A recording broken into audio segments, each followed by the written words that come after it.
Welcome to Spotlights and Shadows with Isabel Caglione. Behind every extraordinary life, there are good moments, but also difficult times, difficult decisions, and shadows that eventually turn into light. Each episode, we uncover those stories, the struggles, the hope, and the truth. I'm Isabel Caglione, and this is Spotlights and Shadows.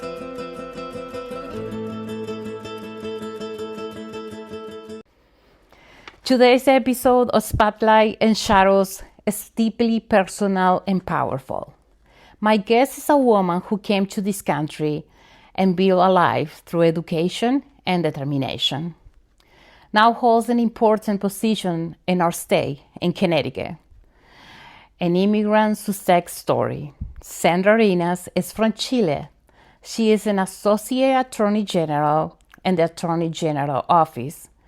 She is also a mom, a daughter, a grandmother, and a grieving sister, seeking the truth. She fights for justice professionally, but today we will talk about the justice she is seeking personally. Because behind her title, behind her strength, there is a sister who lost her brother under circumstances that raise difficult questions.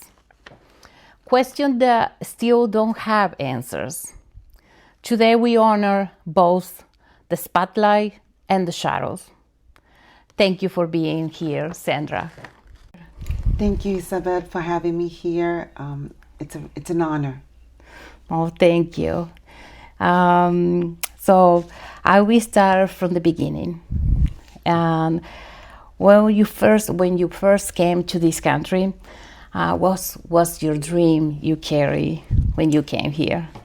So we came to this country in 1969. I was 7 and my brother was 9 years old, and my parents, my mother and my father.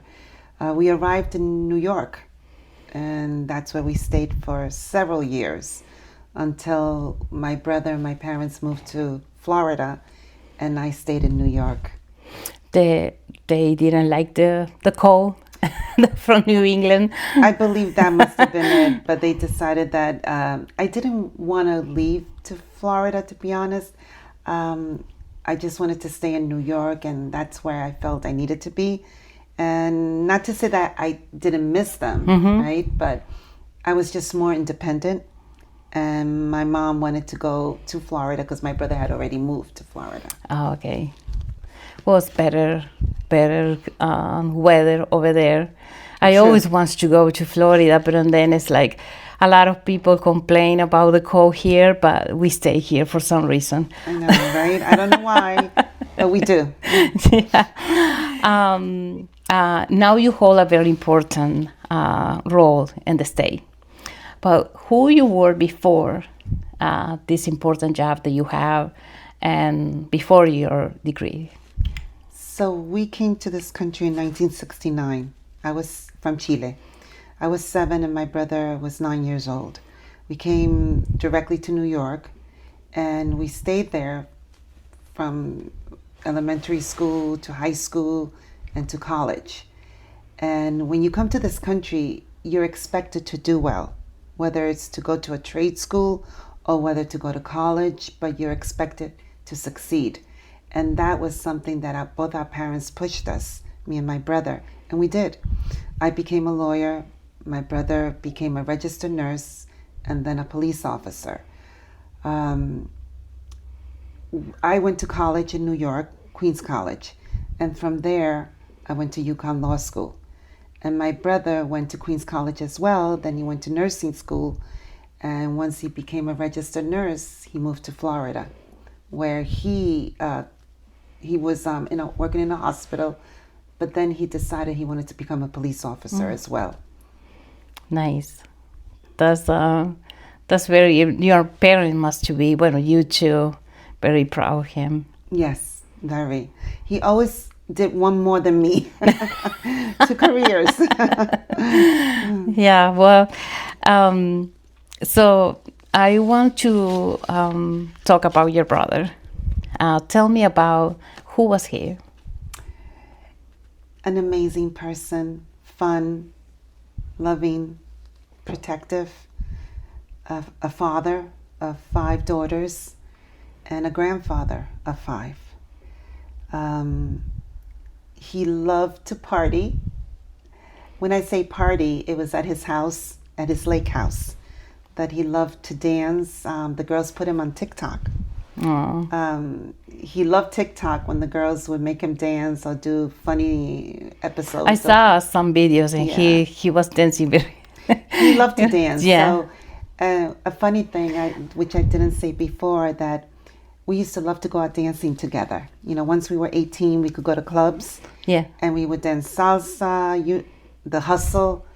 We even... he was dancing with you? Oh, yes. He was my dance. Because he was my dance partner. My brother never wanted to dance with me. No. He said it was so boring dancing with a sister. So no. Oh no, we love to dance together.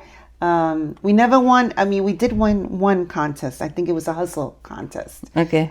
But it would not be dancing. Obviously, we didn't win any Dancing with the Stars. That didn't happen. But we loved to dance. Anytime we had a chance, we would dance. And he would just like to turn me and turn me and turn me. In a wedding, in one of his daughter's wedding, we were dancing, and he turned me and turned me, that he dropped, and he tried to pick me up. He dropped me, and I felt eagle style, like this. They have a video of that. It was so funny. It was so funny. Those videos that you want to hide forever, yes, right? Yes, but we all have that. Yeah, so the funny part is that my nieces were saying, look at Titi and Dad dancing with the stars, and suddenly we landed on the floor. So it was hilarious. It's a funny memory now, and I'm glad we have it, because they were fun times. Fun times. Well, now I'm going to ask you about the day everything changed for you and for your family. Can you talk about that with me and to everybody that is listening? So my brother had retired from the Orlando Police Department, where he retired as a lieutenant in the Orlando Police Department. And his last gig was in charge of 200 officers in the Orlando International Airport when he retired. He always wanted to live on the lake. So he had this house that was not on the lake, just across. He decided to buy a smaller house on the lake where he had a boat. And he loved to go out on his boat. And that was his life now, retired. And I always told him, when I retire, can I get a boat house and I'm going to buy a boat house and just park on the lake, on your dock, and just use your water, use everything, and that's going to be my new home when I retire. He said, hell no. But he loved his house, his lake house, because that's where all the girls would go and spend time together. But it was also his demise. He, on May 13th, 2024, I received a call at 9:03 from his wife, who he was about to divorce, telling me that my brother drowned. And I still remember that call, because I broke. I don't remember much after that. I only remember my daughters, because my younger daughter, because I do have 2 daughters, Gabby and Francesca, and Gabby heard me scream. That's what she told me. And I still couldn't believe it. All I could think of, what was my brother doing at 9:03 at night in the water? And it's not plausible to me in my head, because I know my brother. And especially he was, his work was protecting all the people around the lake to prevent accidents in the lake. Right. So I still couldn't wrap my head around all of that. And I still did not know what happened. We arrived the next day, because we left around 5 in the morning to Florida. And even then, we still did not know what happened. I asked her when she called me at 9:03, do my parents know? She said, no, I could not call them. I said, do my nieces know? No, I could not call them. That was shocking to me. How can you not call my parents? So I had to make that call. It was the most difficult call I ever made. I'm so sorry you went through that. So when it was happening, can you repeat? Your brother is David Arenas. So he is supposed the accident was at 3:30 in the afternoon, and they call you at 9:30 at night. 9:03. 9:03. So 5 hours and a half later, they Yes. call you. Okay. Yes. And that we found out afterwards. So one of her friends who she called and her daughter, so let me just back up a bit. He was on the boat. He had gone to 2 different restaurants that you go to on the boat. It's customary. And at the last place that he was is called the Tiki Bar. And supposedly they left there at 3:30, and it doesn't take that long to go to the middle of the lake. And the 911 call was at 3:43, but the video shows that the last place that he was seen alive was 2:32, which meant there's an hour difference when he left the Tiki Bar. I just want to say to everybody, the lake is not a lake that we can imagine. There is a lake that you cannot see far away. It's not a big lake. Like not wild. They're like Right. It's not. It's not rough. At the time, I mean, I guess it can get rough if there's raining and storms. When yeah, there's a but you storm. can see Right. even the size of Right. the Right. So right, you could see. So I'm not sure. We still didn't get any answers. We didn't know what to ask at that time because we were all in shock. All we know, we found out later on that this did not happen at night, that it happened around 3:30, according to his wife, his stepdaughter, and the stepdaughter's father and wife that came from Brazil to visit her for her graduation. Later on, when we had the funeral, we noticed that there were certain marks on his face, his cheek, his ear, all on the right side, and his neck, and his hand. It looked like it was broken. There are pictures of him on the day, the last time you see him alive, that he had no markings on his face. Everything, no black and blue, his ear or his neck. There was nothing. That he was fine. There were no markings. yeah, it's not from before. Right. And then eventually when we buried him, and then we got the autopsy report. And that's when we started questioning. Because the autopsy report shows pre-mortem that he has sustained injuries around his ear and his neck. They don't say anything about his hand, but you see. And also, I was told, now I'm not a professional, I'm not a medical professional, I'm not a medical examiner, but I was told that it didn't seem that he had enough water in his lungs for him to have drowned in the way they said that he drowned. All of those things we started questioning. My nieces started questioning, my daughters started questioning, my parents, and we didn't get the answers that we were seeking, not even from his wife, not even from the daughter, and not even from the other two people that were there on that boat. It's just different stories, that just don't add up.